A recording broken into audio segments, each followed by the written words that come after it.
মাত্র 10 দিনের মধ্যেই প্রায় 40,000 গাড়ি ও দু চাকা চালককে জরিমানা করল ট্রাফিক পুলিশ। কলকাতা সহ রাজ্যের বিভিন্ন শহরে ট্রাফিক আইন ভঙ্গের বিরুদ্ধে বিশেষ অভিযান চালিয়ে বিপুল সংখ্যক জরিমানা করা হচ্ছে বলে প্রশাসন সূত্রে জানা গিয়েছে।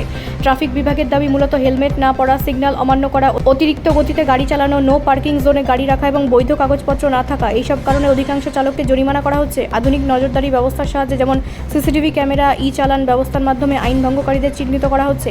পুলিশ কর্তারা জানিয়েছেন, দুর্ঘটনা কমানো এবং সড়ক নিরাপত্তা নিশ্চিত করার লক্ষ্যে এই অভিযান চালানো হচ্ছে। তাদের মতে অনেক ক্ষেত্রেই সাধারণ মানুষ ট্রাফিক নিয়ম মানতে উদাসীন, যার ফলে দুর্ঘটনার ঝুঁকি বেড়ে যায়।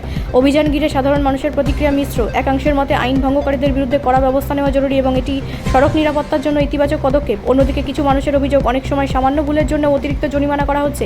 বিশেষজ্ঞদের মতে শুধু জরিমানা করলেই হবে না, পাশাপাশি ট্রাফিক নিয়ম সম্পর্কে সচেতনতা বাড়ানোও সমানভাবে প্রয়োজন।